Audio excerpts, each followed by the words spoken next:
Overload, the show which is full of ideas to help make your job easier and more fulfilling. Today, we're taking a look at schemes which enhance pupils' learning experiences, which in turn benefits teachers. One school takes its pupils down on the farm for a week. Another one uses performing arts to enhance learning in the classroom. In Norwich, this school gives its pupils' brains a workout.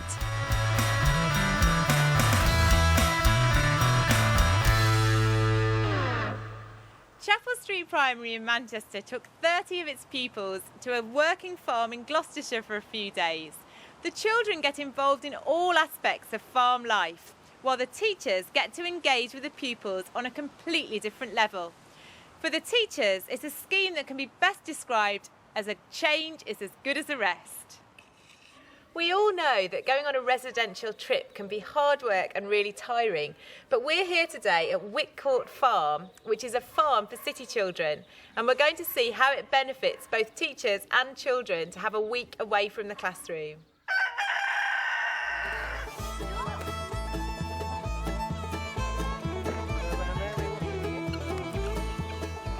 So can you tell me what this week's Muck and Magic is all about?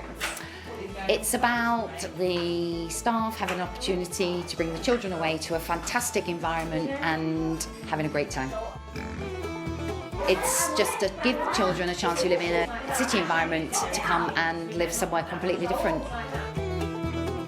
We feel that if children actually do things, then they not only remember it, but begin to understand it.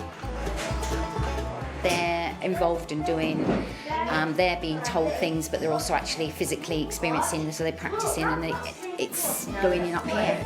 And here, that means plenty of mucking out. So do you think it improves team building and building up a bond between the children and the teacher? Yeah, I think that's one of the main things we do, because everything we do here is geared towards working in small groups, working together safely. It's all about sitting down together, eating at the same table, talking together. And a lot of teachers choose to come in the September term at the beginning of the year, so they get to know the children get to know each other, maybe the classes have mixed up again, and the children and teachers start working together really well. Would you rather be here or back in the classroom? I'd rather hear. That's one of the reasons that I did it, just because it's something different. It's a week out of the classroom. Yeah. So, and it's what I keep saying to the kids as well. When they're moaning about wheelbarrowing and stuff like that, I'm saying to them, well, would you prefer to be doing numeracy now? And barrowing wins every time. So. I work with 2 different classes, and what I've been doing since September is trying to build up a relationship with them. And it's just been a lot easier to do it here because there's more opportunity to play games with them. There's more opportunity to do stuff that's just different, really. Is it a long day? Is it quite tiring, or? Yeah, it is a long day. We're up about 6:30 in order to get the kids up for 7, and we're getting the kids in bed about 9:30, 10 o'clock. So yeah, it's a really full-on long day. The children also get involved in other activities, such as artwork.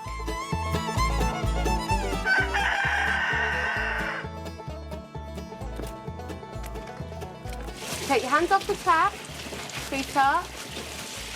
You do your wellies after telly, then you need to go and wash your hands inside.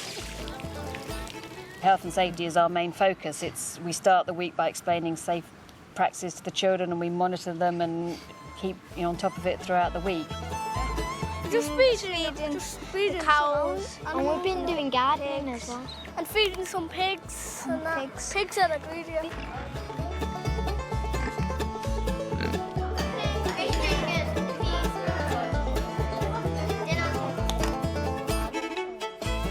After a hard day's work, it's time for bed. Let's see how quick we can get in and get to sleep tonight. You were really, really good last night, thank you. Okay, well, I'll go round and check the other dormitories, and we'll give you 10 minutes as normal, and then it's come and lights out.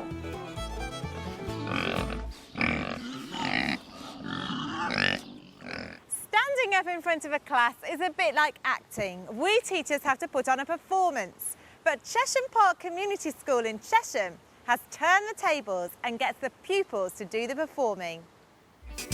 In 2004, it became a specialist performing arts college to pursue creative ways of unlocking learning across the curriculum.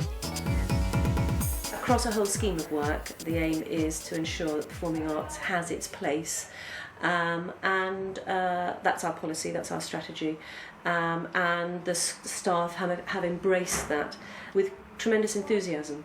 In history, they're using role play to look at medieval religion and monastic life. In technology, they're using puppetry and role play to try and engage children in the skills of textiles.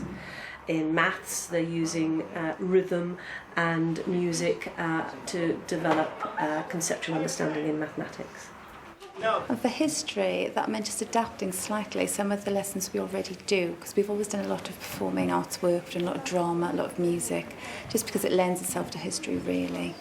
And we just made it more detailed and more explicit in our schemes of work, but we found that the students enjoy it anyway, particularly for difficult subjects like the dissolution of the monasteries.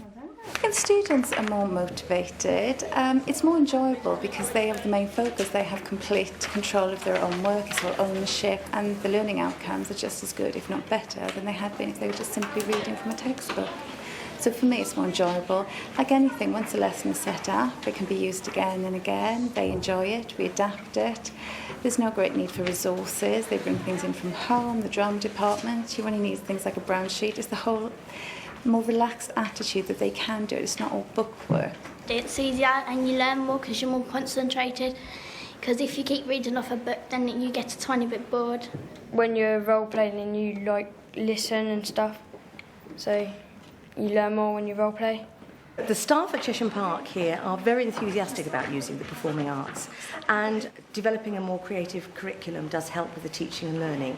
It helps boost staff morale, it helps the students learn more effectively, and it's the sort of thing that I could recommend any school to go for. It isn't easy for all members of staff, and in fact it's proved quite difficult for some departments to incorporate performing arts, but we are expecting every year group in every subject area to have had some performing arts input. When we do Pythagoras' theorem again, I shall expect some Greek togas and this sort of business. As someone that's been teaching for over 40 years, new things come along and I think it's exciting to engage them.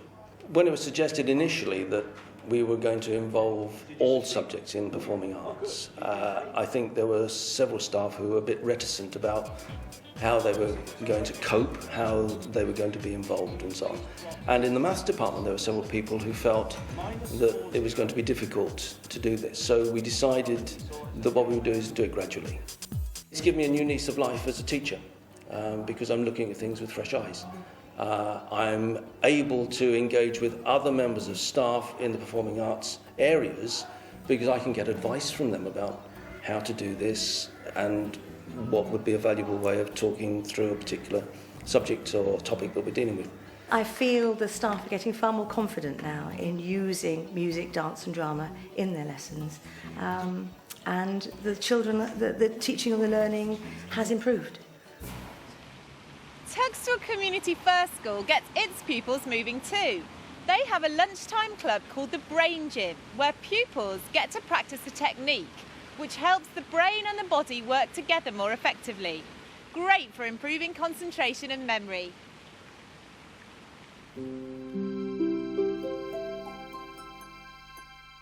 We started doing Brain Gym about 7 years ago in school. We weren't sure how it would go. It was a fairly new idea, and so we thought we'll just go with it, see what happens.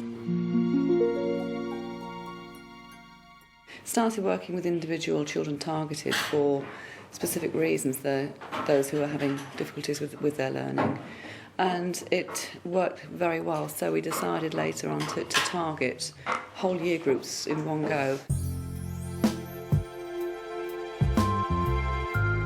Every child in year 2 does it on a regular basis at lunchtimes, so all of the children through the school will benefit from it. Exercise will help your hand-eye coordination. The exercise I like best of all is cross crawl, which is a coordination exercise. It works both sides of the brain at the same time, as does something like swimming and crawling on the floor. But cross crawl is one that they can all do very easily. You need a small amount of space. It stimulates the brain, it improves coordination, thinking, reasoning.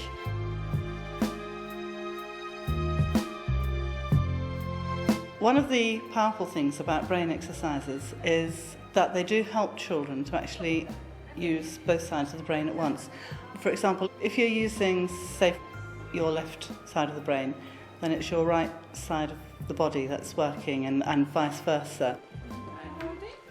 In my role as head teacher, it has certainly eased things for me because it's given all of the staff and myself another tool in the way to help children to concentrate on their learning. So for me, it's lovely to know that I can go into classrooms, there's calm learning happening.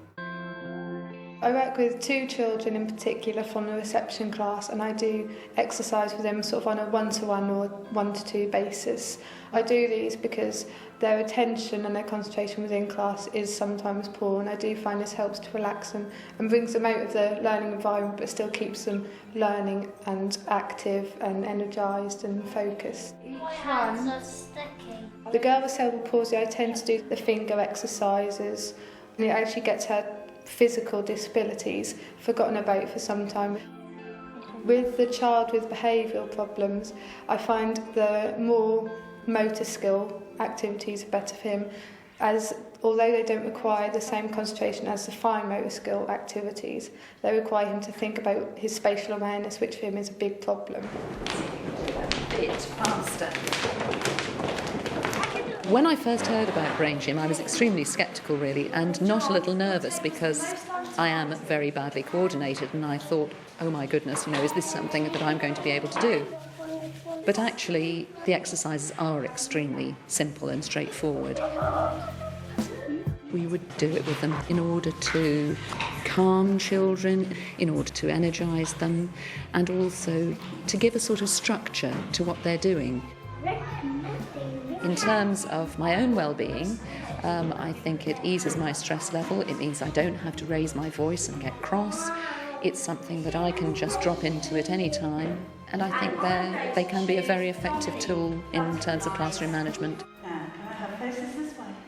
As a leader of this learning community, it gives me joy actually to see a school where children are focused and calm, and where teachers are really, really enjoying the job of teaching. And it's a very different place to the place it was, say, 10 years ago, where calm is not a word I would have used. That's it for today. Do check out the Teachers TV website at www.teachers.tv for more information. Bye for now. If you've got any load-easing ideas to share, then please contact us here at www.teachers.tv/ease the load.